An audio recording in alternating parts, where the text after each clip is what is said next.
This is Kazakhstan. It is vast. Its area is nearly equivalent to the entirety of Western Europe, stretching all the way from Portugal to Poland. If you were to place Kazakhstan over the continental United States, its territory would span from San Diego in the southwest all the way to St. Louis in the east. Yet, despite this staggering geographical scale, Kazakhstan remains one of the most sparsely populated regions on Earth. Today, Western Europe is home to over 400 million people. By contrast, Kazakhstan only just crossed the 20 million population milestone in 2024. Its population density ranks as the 11th lowest in the world. It is the second most sparsely populated country in Eurasia, surpassed only by Mongolia, the least populated nation on the planet. But what is even stranger is that at first glance, Kazakhstan's population distribution looks like a human vacuum in the heart of the Eurasian continent. Every piece of land surrounding Kazakhstan has a population density far higher than its own. Of course, Kazakhstan's vast emptiness can largely be explained by the nation's harsh climate and brutal environment. Kazakhstan is the world's largest landlocked country, situated thousands of kilometers away from any ocean, with only large bodies of water, like the Caspian Sea, to regulate the weather. Kazakhstan's climate is among the most extreme and volatile in the world. Winters are bone-chillingly cold. Summers are blistering and dry. Most of the central region is dominated by a cold desert climate, while the north and east are arid or resembling southern Ukraine or the Great Plains of the United States. Only a few scattered areas offer a more livable climate. Yet, even so, thanks to its massive land area, Kazakhstan still possesses vast amounts of arable land and renewable fresh water. In theory, it should be able to support far more than 20 million people. Nearly 11% of the country's land is considered arable. The land suitable for agriculture is mainly concentrated in the northern Kostanay steppes, which are part of the Great Eurasian Steppe. Kazakhstan has approximately 296,000 square kilometers of arable land. This is not only larger than the entire United Kingdom, but also ranks 11th globally. For comparison, Kazakhstan has more agricultural land than Indonesia, Turkey, Pakistan, or France, all countries with much larger populations. In fact, Kazakhstan is a global anomaly in this regard. It has the highest amount of arable land per capita in the world. Each person has an average of 15,450 square meters of farmland. Its closest competitors are Australia, Canada, and Argentina, all of which have populations far exceeding Looking at other notoriously sparsely populated nations, such as Mongolia, Namibia, or Libya, Kazakhstan's arable land and renewable water resources far surpass theirs. This also exceeds many more populous countries, such as Tanzania, Iraq, Ivory Coast, South Korea, and Afghanistan.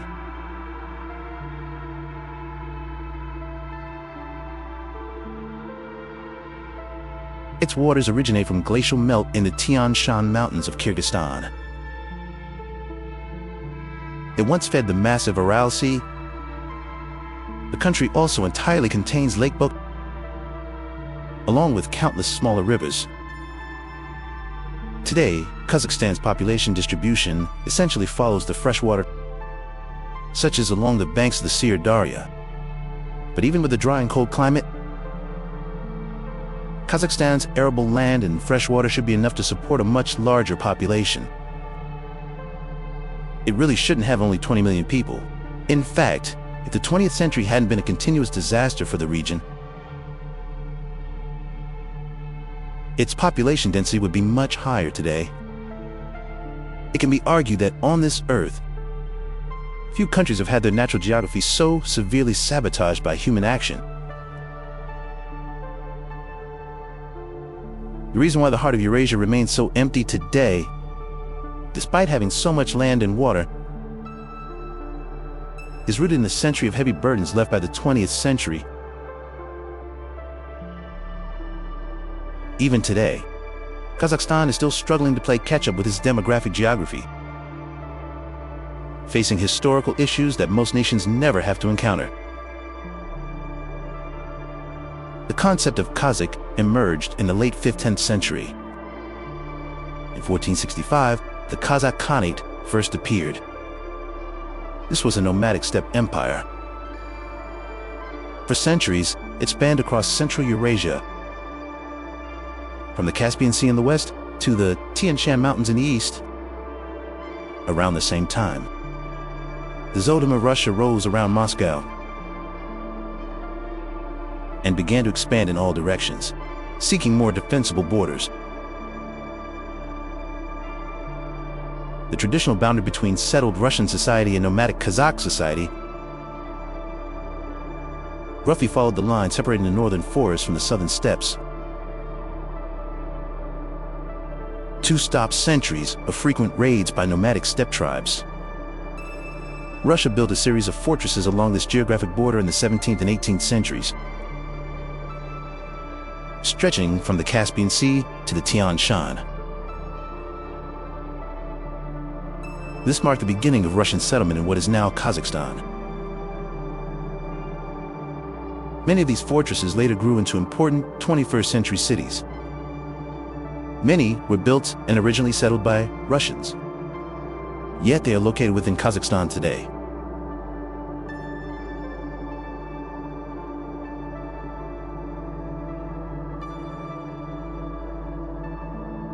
The Russian Empire used military force to rapidly seize control of all of Central Asia, to solidify its rule over the newly conquered territories. The Russian Empire began a large-scale colonial settlement program, encouraging massive numbers of ethnic Russians and Ukrainians to move into Kazakhstan and other Central Asian regions. This changed the local demographic structure, making it more Slavic. By the end of the 19th century, a huge wave of Slavs from Eastern Europe began to arrive. After the completion of the Trans-Caspian Railway in 1906, the immigration wave surged even further. This was the first time in history that a railway linked Kazakhstan and Central Asia directly with European Russia. The imperial authorities specifically encouraged Russians and the Ukrainians to settle on the fertile arable lands of northern Kazakhstan. By the first Russian Empire census in AD 97, 454,000 Russians had already settled in modern-day Kazakhstan, accounting for about 11% of the local population. At that time, Kazakhs still made up the absolute majority, numbering about 3.4 million, or 83% of the total population. But entering the 20th century, this ratio was rapidly rewritten. Kazakhstan suffered multiple devastating demographic collapses in the 20th century, directly caused by the policies of the Tsars and the later Soviet regime, forming the modern Kazakh diaspora. When the Russian Empire collapsed in and Ukrainian immigrants clashed with the traditional nomadic Kazakh culture, and the civil war broke out, Kazakhstan fell into even deeper chaos. Kazakh resentment built for decades, from 1917 to 1922, finally exploding into a large-scale uprising in 1916. Kazakhstan was struck by another great famine. At the time, the Tsarist regime was conscripting Muslim Kazakhs to fight on the eastern front of Another 400,000 to 750,000 people died. This represented between 10% and 19% of the pre-Famine Kazakh population. The Tsarist regime suppressed the Central Asian uprising with extreme brutality. Within just a few months, the population was dealt a catastrophic blow. By February 1917, It is estimated that between 100,000 and 270,000 Kazakhs completely transformed the demographic structure of Kazakhstan. The 1926 Soviet census showed that a Kazakh proportion of the population had plummeted from 83% in 1897 to 58.5%. The Russian population, meanwhile, had doubled to about 21%, and Ukrainians made up about 14%. During the Russian Civil War, Kazakhstan briefly enjoyed autonomy, but in late 1922, it was incorporated into the Soviet Union. Initially, it was part of the Russian Soviet Federative Socialist Republic, and only became an independent Soviet republic in 1936. During the 13 years under direct Russian administration, the Soviet Union immediately implemented collectivized agriculture. These collective farms were mainly intended for Russians and exiles from across the U.S. rather than the native Kazakhs.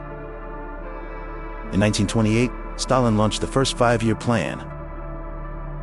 In 1930, the Kazakh Bolshevik Central Committee formally ordered that in order to meet agricultural and industrial goals, all nomadic Kazakhs were to be forcibly settled into collective farms.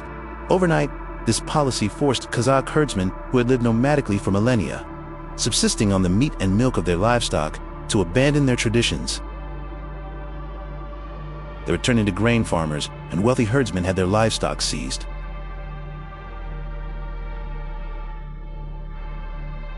The establishment of massive collective farms led to a sharp reduction in grazing lands.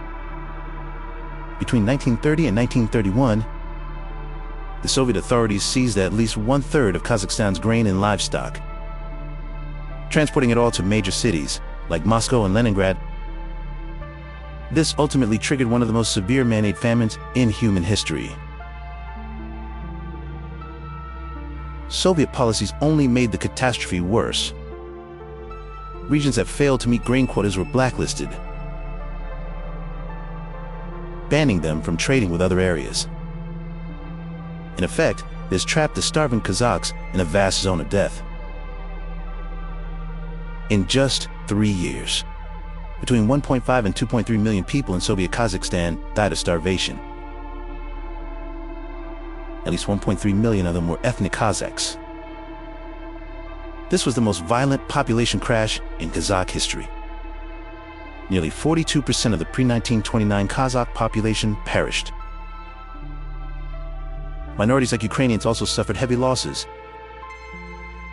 with their population decreasing by about 36%. Another 665,000 to 1.1 million Kazakhs fled the country.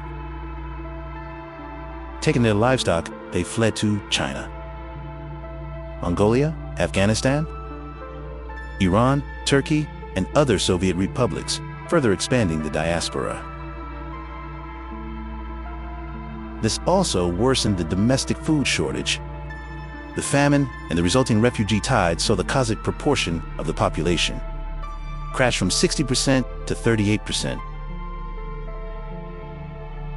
A comparison of the 1926 and 1937 Soviet censuses shows the number of Kazakhs plummeted from 3,636,612 to 2,181,000. Combined with the Great Famine of 1919 to 1922, Kazakhstan lost more than half its population in just 15 years. From then on, the number of Russians exceeded Kazakhs for the first time. Kazakhs had become a minority in their own republic. This state of affairs continued until the 1990s after the collapse of the Soviet Union. During World War II, the Soviet Union continued to deeply remodel Kazakhstan's demographic structure. The impact of this lasts to this day. After Nazi Germany invaded the Soviet Union in 600,000 Volga Germans were forcibly deported from Russia. Over 400,000 of them were sent to Kazakhstan, forming a massive German minority. By 1959, Germans made up more than 7% of Kazakhstan's total population. and by 1989, there were nearly 1 million of them. After the Soviet Union recaptured Crimea from the Germans in they forcibly deported the entire Crimean Tatar population to Central Asia on charges of collaboration. This brought another huge Tatar community to Kazakhstan. At the same time, huge numbers of native Kazakhs died in the war. Between 1941 and 1945, the Kazakh Soviet Republic lost 660,000 citizens. In just 4 years, the population dropped by another 10.7%. This followed immediately after the two demographic collapses of the 1930s. The 1959 Soviet census showed the Kazakh proportion had plummeted to only 30%. Russians had become the dominant group, making up 42.7% of the population, while Ukrainians were 8.2%. And Germans were 7.1%. Together, European ethnic groups accounted for about 58%. By the mid-20th century, Kazakhstan had been completely colonized by Europeans in demographic terms. Throughout the Soviet period, European ethnic groups consistently maintained a majority, even in the 1989 census. Those of European descent still held a slight majority at 50.9%. This made Kazakhstan a truly unique Soviet republic. It was the only republic where the titular ethnic group remained a minority for decades, and the only one besides the Russian Federation where Russians were the long-term majority.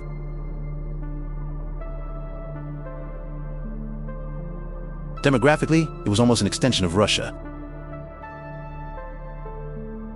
During this period of Russian demographic dominance, Moscow pushed 3 major projects in Kazakhstan, trying to reshape its geography for Soviet interests, leaving behind a heavy and negative legacy. During the Khrushchev era, hundreds of thousands of Russians and Ukrainians were encouraged to move into the underutilized agricultural areas of the north. This was the Virgin Lands campaign, attempting to turn the region into the Soviet Union's second Ukraine. It did make Kazakhstan a major global wheat exporter, but the cost was the overcultivation of the northern steppes, leading to severe wind erosion and soil degradation that continues today. By the about 60% of Kazakhstan's pastureland showed varying degrees of desertification, drastically reducing agricultural potential. In 1949, the Soviet Union tested its first atomic bomb on the Kazakh steppe. Later, a top-secret restricted zone was cordoned off. This became the Semipalatinsk test site.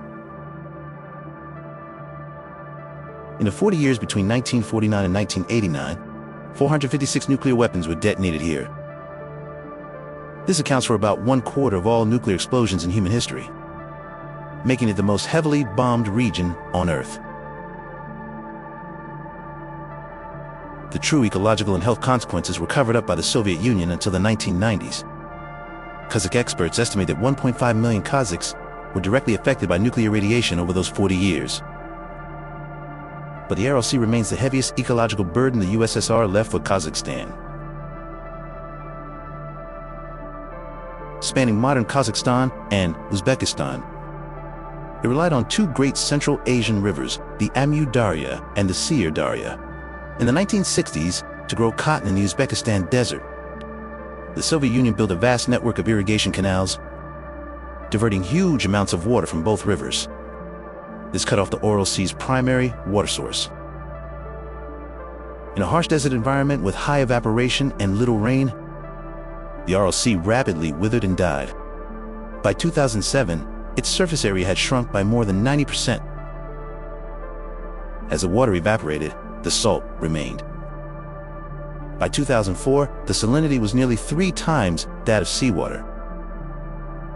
This triggered a cascade of ecological disasters. The local fishing industry collapsed overnight. In 1960, the catch was 43,000 tons. Once thriving ports became landlocked ruins, tens of kilometers away from the new shoreline.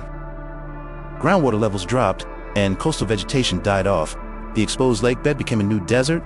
Toxic salt and pesticides are whipped up by the wind, forming deadly salt dust storms. This salt dust blankets the fields, forcing even more chemical use, creating a vicious cycle of pollution.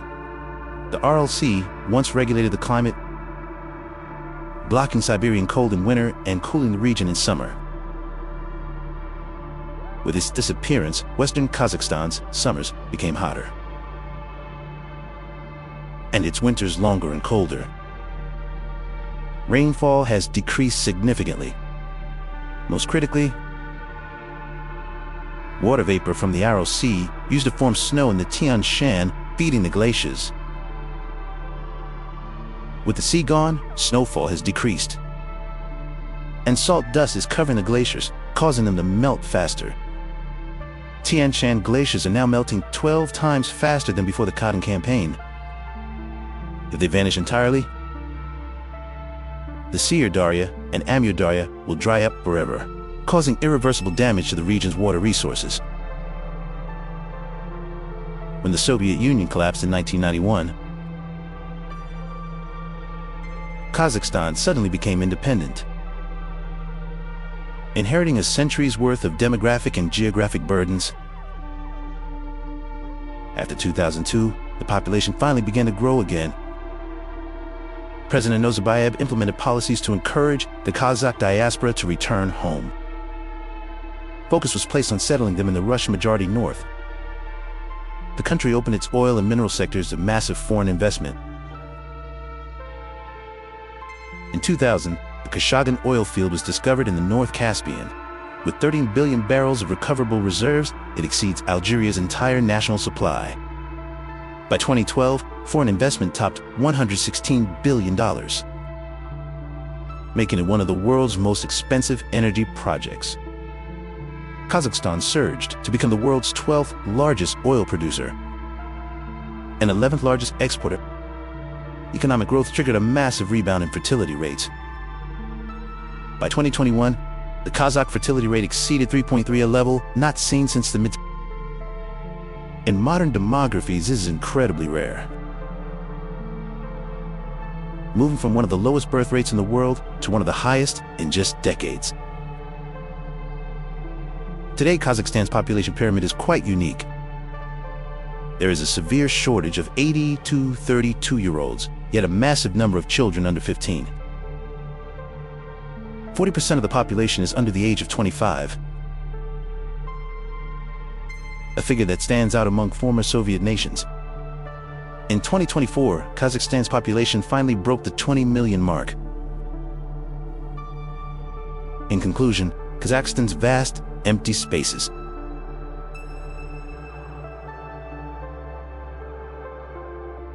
are the result of a complex interplay between a difficult geography and a tragic history.